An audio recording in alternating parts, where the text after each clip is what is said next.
नमस्कार,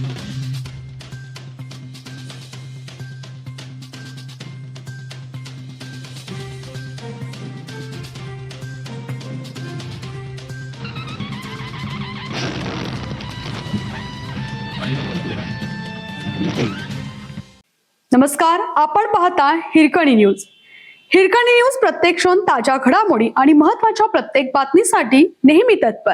प्यायला पाणी न दिल्यामुळे आई मुलावर चाकूने हल्ला, दोघे गंभीर जखमी. अनोळखी साथीदारांविरुद्ध विश्रामबाग पोलीस ठाण्यात गुन्हा दाखल. विश्रामबाग येथील हनुमाननगर गल्ली नंबर 6 मध्ये गाडी धुण्यासाठी पाणी न दिल्याचा राग मनात धरून एका गुंडांनी आपल्या 2 साथीदारांसह मिळून आई व मुलावर चाकूने हल्ला केला. यामध्ये दोघेही गंभीर जखमी झाले आहेत. फिर्यादी स्वप्नील गौतम बनसोडे वय 35 यांच्या घरासमोरील ही घटना घडली.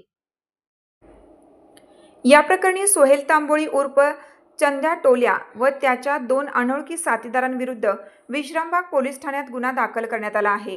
स्वप्नील हे घरासमोरील कट्टा फोडण्याचे काम करत होते, तर त्यांची आई संगीता या घरासमोर वाळत घातलेले कपडे काढत होत्या.